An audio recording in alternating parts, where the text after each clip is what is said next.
This is the S&P 500 one-day reading for December 7th, 2023. It's currently October 10th, 2023, 8:23 p.m. Eastern Time. The S&P 500 at the time of this reading is currently 4,358.24, and the shuffle video we're about to play for you for today's reading was created on October 5th, 2023 at 9:16 p.m. Eastern Time. That's this video right here. All right, so for the 7th, we have a pretty mixed day, but I think overall it's going to end up being bullish. We do have a notable drop, I think, overnight, a notable drop. There's a low first thing in the morning in the midst of this sideways behavior. We have highs and lows at the end of the day as well. So this is a tricky day. Behavior around the high side. It'll be a peak that we sell off from pretty notably on a one-day chart. Behavior around the low slow. We have a cross-reading congruency here where we very likely have a low slow again or a lower low thus far here.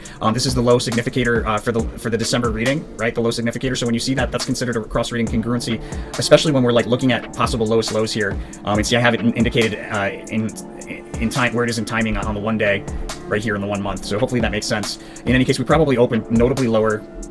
Either that or we decline in the pre-market pretty notably into the open where we have a low and then there's an unexpected move higher, taking us to a high. Hard to say if there's a whipsaw there before the high or not. But we do have like a notable reversal and three like off of the low, moving to the upside, and then three crisscrosses back and forth through the same price level between roughly 10 and 11, confirming a bullish trend. Pretty price swingy there. Near overbought crest or peak that we sell off from through multiple support levels there between 11 and 12, and then we do some sideways rotation, pretty flat sideways rotation midday between roughly 12 and 1. That turns into more erratic behavior back and forth through the same price level between roughly 1 and 2. In the midst of that erratic behavior, we revisit a crest that was recently a past opportunity. Before I go any further and talk about the other highs and lows, guys, if you're interested in getting this information sooner, go to our website, Tarot for Traders, our services, SO Posts. Click here to subscribe to early access. That gets you $29 a month, $249 for the year, gets you early access to all the posts that come out on YouTube publicly. This video came out on YouTube on the 7th of November. It came out on our website before the 12th of October.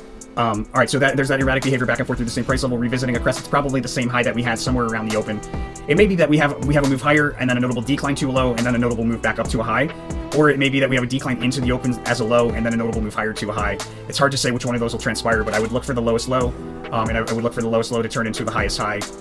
And then that price level revisited here between roughly, maybe more than once, between roughly 1 and 3 o'clock. Between 2 and 3, notable move to the downside through multiple support levels. But that turns into a rally in the last hour, offering a notable trade opportunity. Possibly like a breakout through the high that we revisited here. Probably a breakout here in the last hour based on its correlation to the victory card, and that offers an opportunity to open up a short position or close a long position. I would have probably opened up a long position here in the midst of this low. I'd open up partial long position here in the first half hour at the day's low. If I had another opportunity here in the midst of this sideways flat behavior going on midday, I would do that. I'm not sure if there's another opportunity there or not, but then I would look to close that long position in the midst of that rally. After meeting these highs in erratic behavior, revisiting highs in the midst of erratic behavior, we'll have this notable rally at the end of the day in the last hour.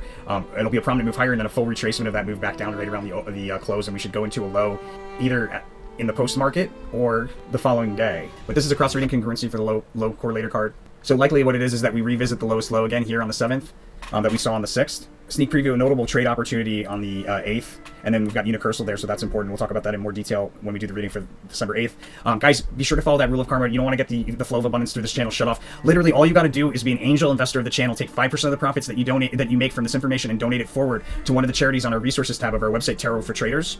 Right here, just click on any of these links. It's super easy, guys. Help cure cancer. We're so close. Help cure cancer. Take 5% of the stock market profits and donate.